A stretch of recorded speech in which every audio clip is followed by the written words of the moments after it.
Hello there and welcome to Serious Face, the weekly show where we discuss World of Warcraft with an objective focus.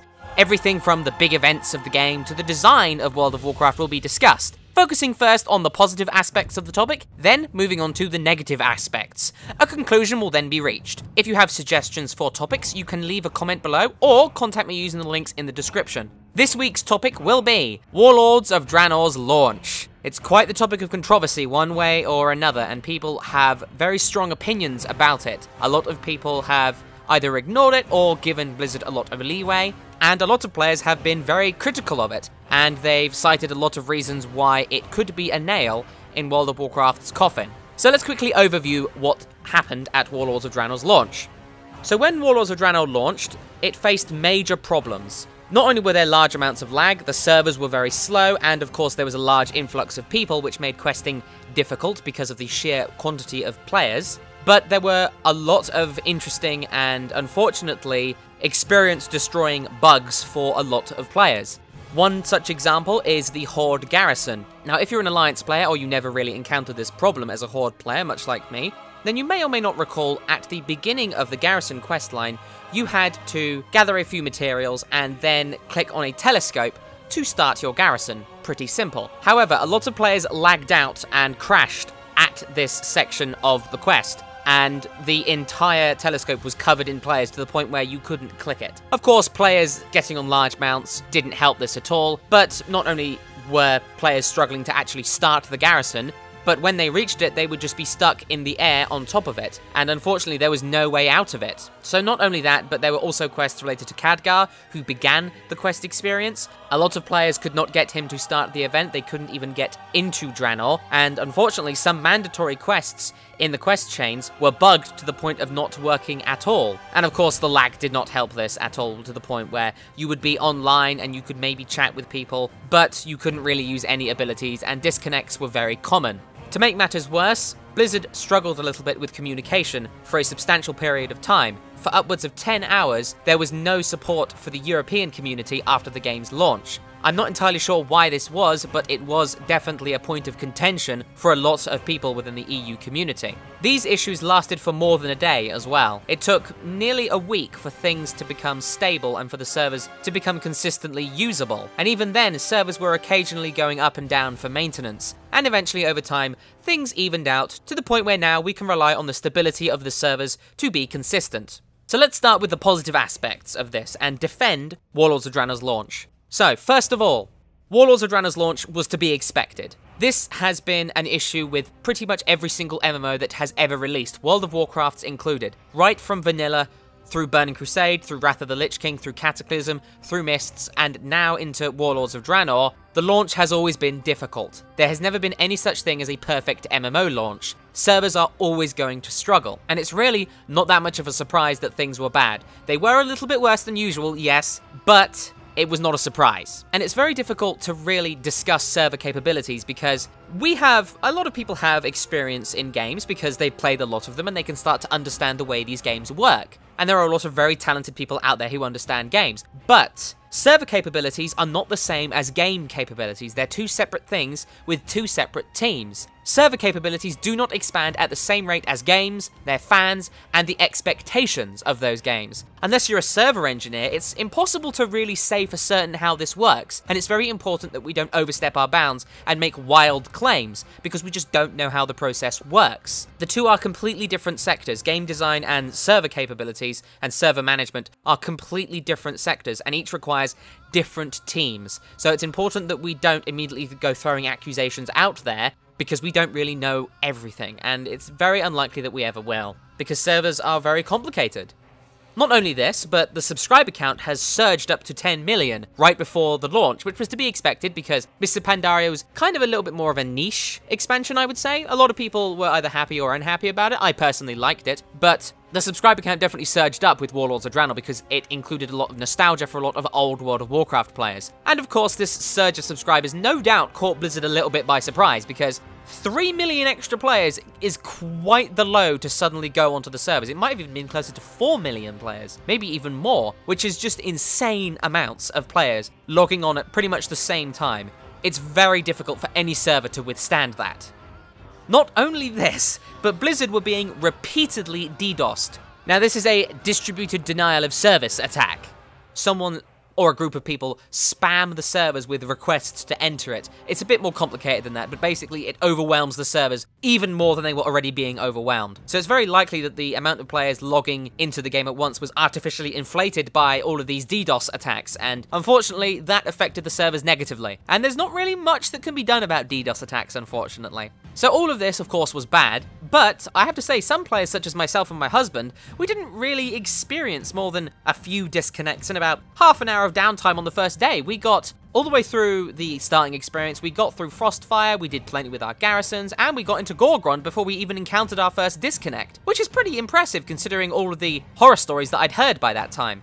I will say we didn't start playing the second the launch happened. We were in bed asleep, and then we came along at about 10 o'clock in the morning, and things were pretty stable. I mean, there were a few issues, and the lag did occasionally cause problems, but not really anything more than we expected. It wasn't really that bad. We were just playing at a normal pace, and it wasn't really too difficult to achieve. So it's really difficult because, unfortunately, although some players were very negatively affected by this, and yes, they do deserve to mention it, there were a lot of players out there who didn't really have too many problems, or just didn't have too many issues to bring up. And that means that they didn't really say anything on the forums, or really in general. They were just quiet playing the game, and a lot of players do that. So, of course, the problems that were caused could also have been inflated by the fact that so many people were complaining about it. It might not have been as bad as some people were saying.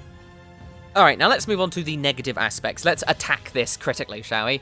So, first of all, even though this stuff is to be expected, even though MMOs are by their nature difficult to maintain when you've got so many players logging on, it should not be ignored. This kind of thing should not be tolerated. I fully support the people that gave Blizzard a rattling. They should have yelled at them. You know, Blizzard should not be doing this. It's that simple. They run a game company, and the servers are at the core of that. If they bugger up the servers, then people can't play their games. And this wasn't just World of Warcraft. All of the Blizzard servers were slow or not working. So you couldn't just, like, go away from World of Warcraft, play some Diablo or Hearthstone or StarCraft or Heroes of the Storm. No, they were all under attack. Everything was broken, and that needs to not be the case. Pretty much all of the Blizzard company was in lockdown for several days, which is just terrible. That should not be happening. Server stability may have always been an issue, right, but it needs to get better. It cannot stay as it is now because these launches are unacceptable.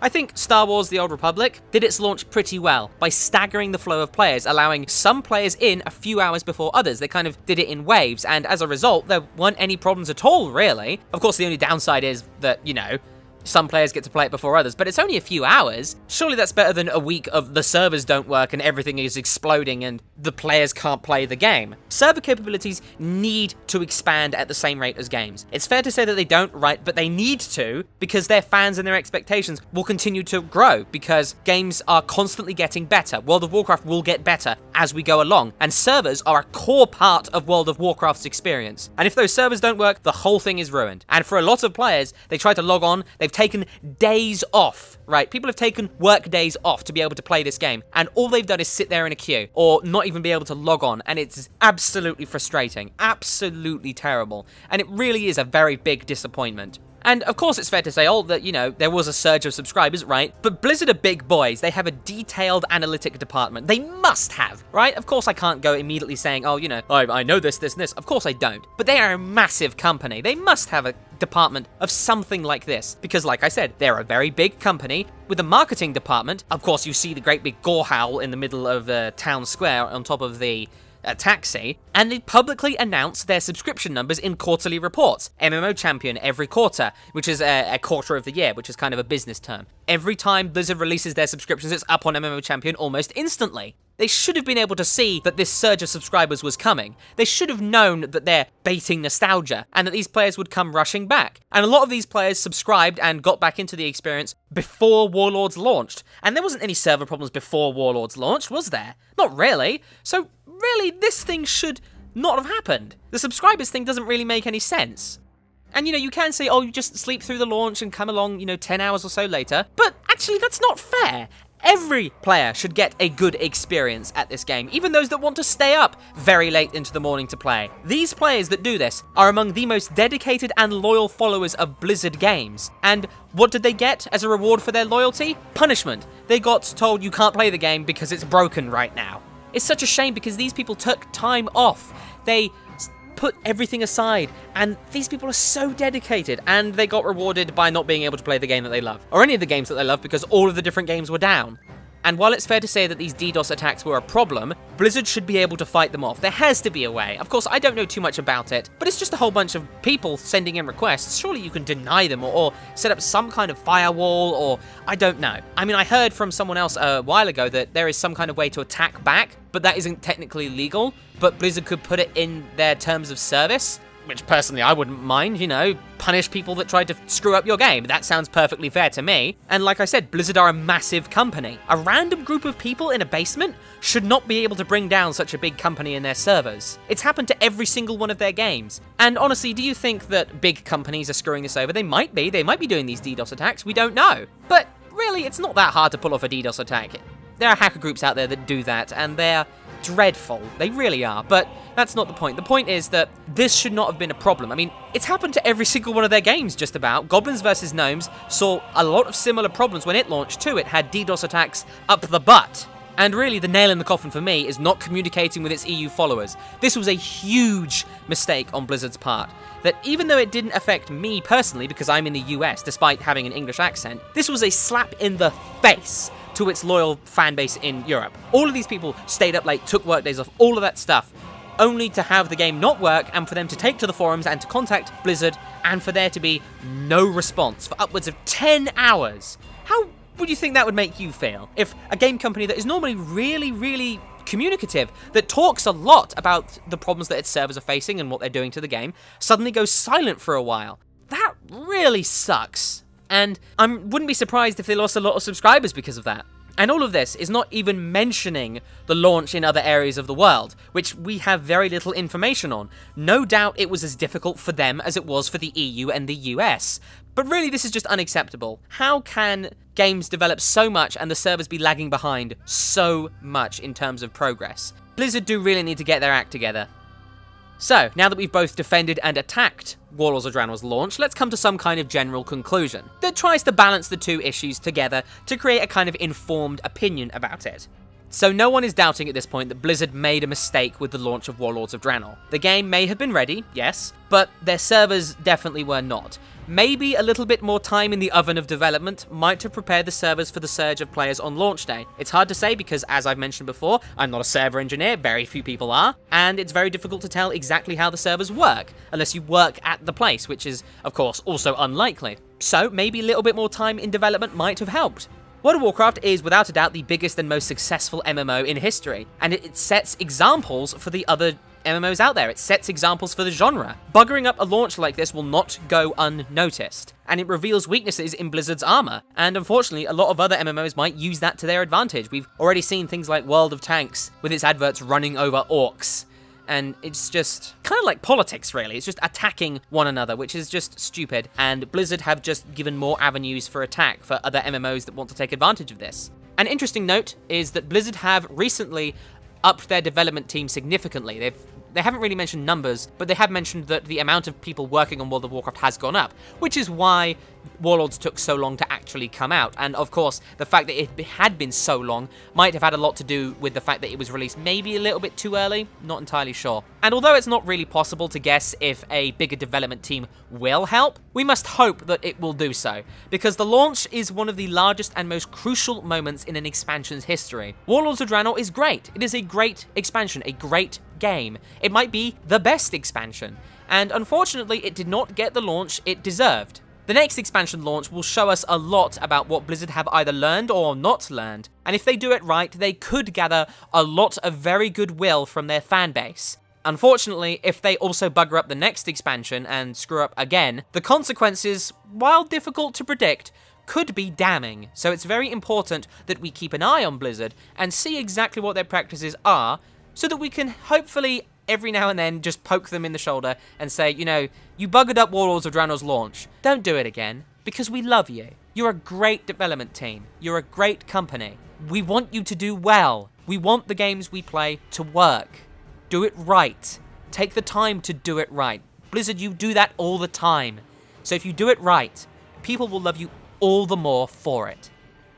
So that's it for this episode of Serious Face. I hope you enjoyed it, and that you learned a little bit about the design of and issues facing World of Warcraft. Looking at things objectively can be a really great way to learn, and with your suggestions, comments and thoughts, we can continue to do so on a weekly basis. As always, I offer my heartfelt thanks to those who contribute to the channel through the Patreon system, with special thanks today going out to Ricka Bailey. Thank you very much for watching, and I wish you the best of luck in the World of Warcraft.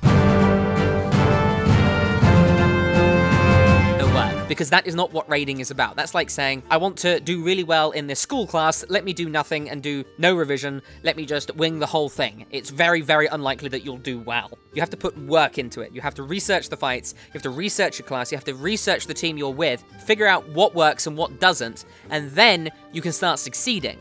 LFR, of course, is not that. The Legion was numberless, and Sargeras himself was nearly ready to step out onto Azeroth. His shadow covered the world. If Sargeras stepped into Azeroth, the entire planet would burn. All would be lost. As Shara and her Highborn concentrated all of their magic to keep the portal open, growing it ever wider so that Sargeras could enter Azeroth. This was it, the moment upon which all of Azeroth's recent history depended.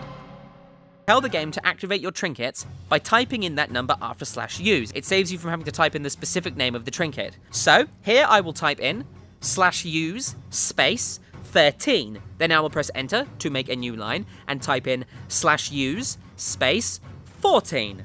This tells the game to activate both of my trinkets. Finally, I will add in the Dranic Intellect Potion.